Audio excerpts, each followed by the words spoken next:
Hai friend, kali ini aku punya cerita tapi lain dari sebelumnya.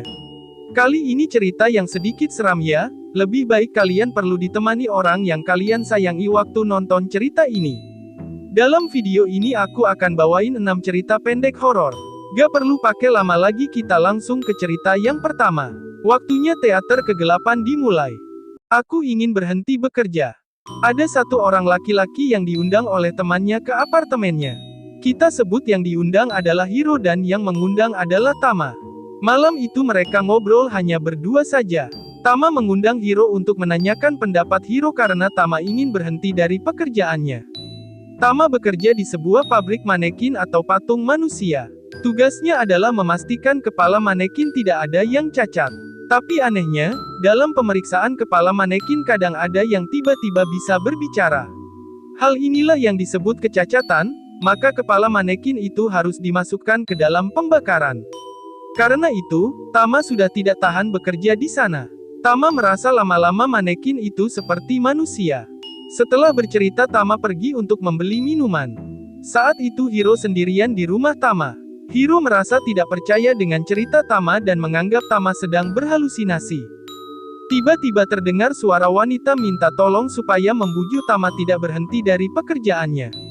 Dengan bingung, Hiro mencari asal suara yang ternyata berasal dari dalam tasnya. Setelah dibuka, di sana ada manekin yang terus berbicara untuk membujuk Tama karena manekin itu terus berkata tidak mau dibakar. Mendengar itu, dengan ketakutan Hiro terpicu segera mengeluarkan korek untuk membakar manekin yang semakin banyak mengelilingi Hiro. Saat itu Tama baru pulang dari swalayan dan melihat apartemennya telah terbakar bersama dengan Hiro. Beruntunglah Tama memiliki bos yang sangat baik karena menyediakan tempat tinggal yang baru. Karena kebaikan bos, Tama memutuskan untuk tetap bekerja demi membalas kebaikannya. Dan gangguan suara manekin malah semakin banyak. Catatan akhir. Di satu keluarga, sang ayah telah meninggal dunia dan 3 orang anaknya datang untuk membersihkan rumah ayahnya yang penuh dengan sampah. Ketiga anaknya tidak pernah merasa dekat atau bermain dengan ayah karena mereka tidak pernah berbicara dengan ayah semenjak ibu mereka meninggal dunia, di saat mereka masih kecil, masih bersekolah. Saat membersihkan sampah-sampah itu terlihat bahwa mereka merasa keberatan melakukannya, mereka terus saja mengeluh. Di tengah kesibukan membersihkan sampah, anak pertama berkata sebenarnya temannya pernah berkata bahwa ayah datang sambil menulis di sebuah buku, di saat dia ada pertandingan sepak bola. Temannya mengetahui ayah karena ayah pernah bermain bola bersamanya saat latihan. Bahkan, saat Eisuke, anak kedua lulus sekolah dan waktu anak pertama datang untuk mewakili ayah, dia sempat melihat bahwa ayah datang sambil menulis buku. Lalu anak ketiga pun bercerita saat ia menikah, suaminya berkata bahwa ternyata ayah datang sambil menulis di sebuah buku. Pembersihan rumah hampir selesai, anak ketiga menemukan album foto di sebuah kotak. Foto-foto itu menunjukkan gambar saat bersama ibu dan foto saat mereka masih kecil serta foto di setiap momen yang mereka ceritakan sebelumnya. Lalu anak pertama menemukan sebuah buku diari milik ayah mereka, ayah menuliskan pesan terhadap setiap momen anak-anaknya. Ayah juga menuliskan keinginan terakhirnya yaitu memotong. Ketiga anaknya langsung melihat keluar rumah, di sana terlihat rumput-rumput yang telah tinggi dan mengira ayahnya ingin memotong rumput. Mereka bertiga setuju dan memutuskan untuk memotong rumput itu keesokan harinya, maka mereka bertiga menginap di rumah ayahnya malam itu. Anak pertama melihat foto ayahnya yang tampak datar saat itu. Saat keesokan harinya, di saat mereka bertiga masih tidur, tampaklah foto ayahnya yang awalnya berwajah datar menjadi wajah tersenyum menyeringai. Penghujung hari. Ada seorang anak gadis SMP yang bernama Makino tidak memiliki teman. Setiap hari Makino selalu berjalan sendiri berangkat sekolah, di tengah jalan ada sebuah rumah di mana ada gadis remaja kemungkinan seorang mahasiswi selalu berdiri di depan jendela. Makino menyebutnya kakak. Mereka selalu saja saling bertatapan. Saat penghujung hari tiba, kira-kira jam setengah 12 malam, Makino yang belum tidur memutuskan untuk mendengarkan radio. Saat itu program radio adalah berkirim pesan, Makino mendengar ada pesan dari seorang gadis bercerita bahwa keadaannya yang tidak memungkinkan untuk keluar rumah maka dia hanya bisa berdiri di depan jendela, namun setiap hari ada anak gadis yang lewat rumahnya dan selalu melihat ke arahnya. Mendengar itu Makino merasa kaget dan memutuskan besok akan tersenyum ke arah kakak. Keesokan harinya ketika Makino tiba di depan rumah kakak, ia tersenyum ke arahnya.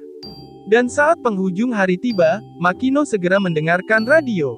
Dan kembali terdengar suara kakak mengatakan bahwa akhirnya dia tersenyum padaku dan kakak merasa senang akan hal itu. Kejadian ini terus berulang, kakak selalu memberikan pesan-pesan bagi Makino dan menjadi rutinitas Makino. Hingga suatu hari, teman sebelah bangku Makino bernama Airi minta tolong agar Makino mau berbagi buku paketnya karena dia lupa bawa. Makino pun setuju. Tak disangka saat pulang sekolah Airi mengajak Makino untuk pulang bersama bahkan saat pagi Airi ingin berangkat sekolah bersama Makino. Kini Makino memiliki teman, tanpa disadari Makino melupakan kakak di depan jendela, demikian pula Makino tidak pernah mendengarkan radio lagi. Padahal di radio, kakak mengirimkan pesan bahwa saat ini Makino telah memiliki seorang teman dan tidak lagi melihat ke arahnya maka kakak akan mendatangi Makino. Keesokan harinya, Airi memberikan pesan teks pada Makino bahwa dia tidak masuk sekolah, Makino jadi teringat pada kakak di jendela. Pada saat Makino melewati rumah itu dia melihat kakak di jendela, tiba-tiba saja kakak itu jatuh dari jendela hampir saja menimpa Makino. Ternyata kakak yang selama ini dia lihat, hanyalah pantulan dari sebuah papan iklan. Kereta terakhir. Ada seorang pria bernama Omori yang pulang kemalaman dari sebuah pesta. Dia berlari tergesa-gesa karena takut ketinggalan kereta yang paling terakhir. Akhirnya Omori berhasil masuk dalam kereta, tapi anehnya kereta itu sangat sepi dan tidak ada satu orang pun. Lalu Omori segera memberikan pesan pada teman pestanya bernama Kenji bahwa dia berhasil naik kereta terakhir dan menanyakan apakah dia juga berhasil naik kereta.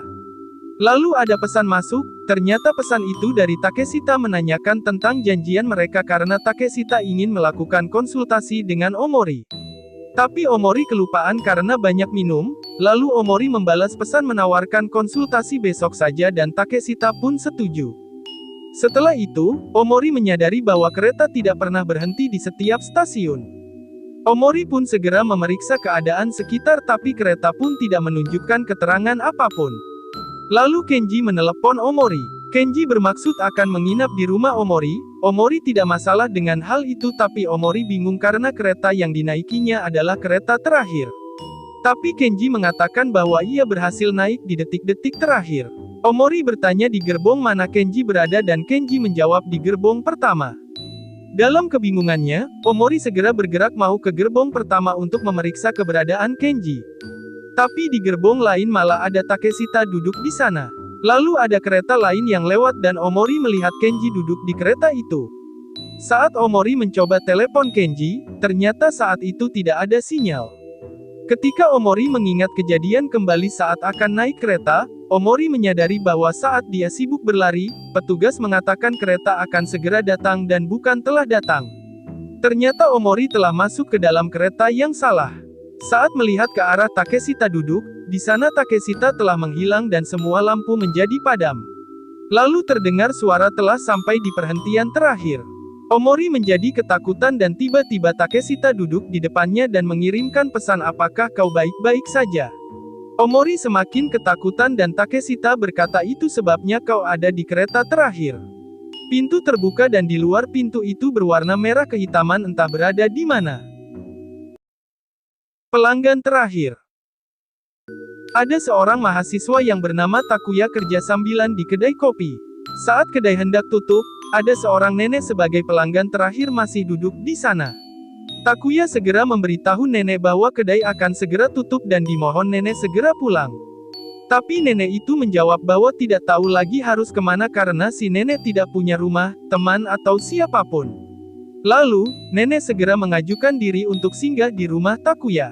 Belum sempat menjawab, manajer toko datang menanyakan apa yang dilakukan Takuya. Takuya pun berniat meminta tolong pada manajer tentang pelanggan itu, tapi belum selesai menjelaskan, nenek itu sudah tidak ada di sana. Takuya menjadi kaget karena nenek tiba-tiba menghilang. Setelah membereskan semua pekerjaan di kedai, Takuya pulang ke rumahnya. Saat masuk dalam rumah betapa kaget Takuya karena si nenek sudah di dalam rumah bersama istrinya. Takuya pun segera mengajak nenek keluar rumah untuk berbicara tapi nenek menolaknya. Takuya pun secara paksa menyeret nenek keluar rumah. Setelah di luar, Takuya mengancam nenek akan dilaporkan pada polisi. Mendengar itu, si nenek berkata bahwa Takuya juga akan bernasib sama dengan dirinya. Takuya berkata, "Aku berbeda denganmu," sambil menutup pintu. Keesokan harinya, tiba-tiba istri Takuya menjerit ketakutan karena tidak mengenali Takuya dan segera mengusir Takuya atau akan dilaporkan polisi. Demikian juga di tempat kerja, manajer kedai tidak mengenalinya dan tidak merasa mempekerjakan Takuya. Orang yang lain pun juga sama, satu pun tidak ada yang mengenali Takuya. Takuya pun terus berjalan sambil dijauhi oleh banyak orang. Di situ Takuya mendengar suara tawa si nenek. Hal itu terus terjadi sampai Takuya menjadi seorang kakek.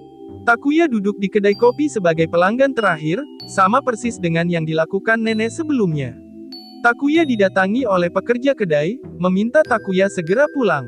Tiba-tiba Takuya memegang tangan pekerja itu dan meminta untuk tinggal di rumahnya. Titik pengumpulan. Ada seorang wanita bernama Akane, baru saja pindah rumah. Saat itu dia membuang banyak sampah dan menaruhnya di titik kumpul sampah serta menunggu truk pengangkut sampah datang. Saat truk sampah datang maka petugas segera membawa seluruh sampah itu. Lalu datanglah seorang pria hendak menaruh sampah di sana. Akane segera memberitahukan bahwa baru saja truk sampah telah lewat dan sudah mengambil sampah. Namun pria ini berkata bahwa di tempat itu adalah titik pengumpulan spesial karena saat Rabu ke-5 bulan tertentu, barang berharga yang ditaruh di sana tidak akan hilang, tapi barang berharga yang tidak ditaruh di sana akan menghilang. Contohnya pria ini, membawa kimono kesayangan pacarnya supaya dia tidak kehilangan kimono itu. Demikian juga di belakang Akane terdapat antrian banyak orang hendak menaruh barang berharganya di sana. Si pria kembali menyuruh Akane untuk segera mengambil barang berharganya dan ditempatkan di sana sebelum truk warna ungu lewat. Saat berjalan pulang ke rumah, truk warna ungu berjalan melewatinya. Melihat truk itu, segeralah Akane berlari memeriksa barang-barang perhiasan dan parfum yang baginya itu adalah barang berharga. Tapi untung saja barang-barang itu masih di sana. Wanita ini pun membaca kembali peraturan yang ada di tempat itu. Dan ternyata memang tertulis persis yang dikatakan pria tadi. Lalu Akane mengingat tentang Satoru suaminya yang sudah lama pergi dan tidak ada kabar setelah terjadi pertengkaran di antara mereka. Dan segera Akane menelepon Satoru tapi Satoru tidak mengangkatnya. Saat Akane mencoba kembali menelepon Satoru beberapa jam setelahnya, akhirnya Satoru mengangkatnya walaupun suara Satoru tidak begitu jelas. Satoru berkata bahwa dia tidak tahu berada di mana, di sekelilingnya hanyalah kantong-kantong sampah dan mengatakan bahwa Akane pasti mengetahui apa yang telah terjadi. Tapi di saat itu, Akane malah tersenyum menyeringai karena ternyata barang berharganya adalah suaminya sendiri. Demikian cerita-cerita seram dari Jepang, menurut kalian mana yang paling seram? Atau pernahkah kalian mengalami seperti mereka alami dalam cerita ini? Sampai jumpa di cerita berikutnya.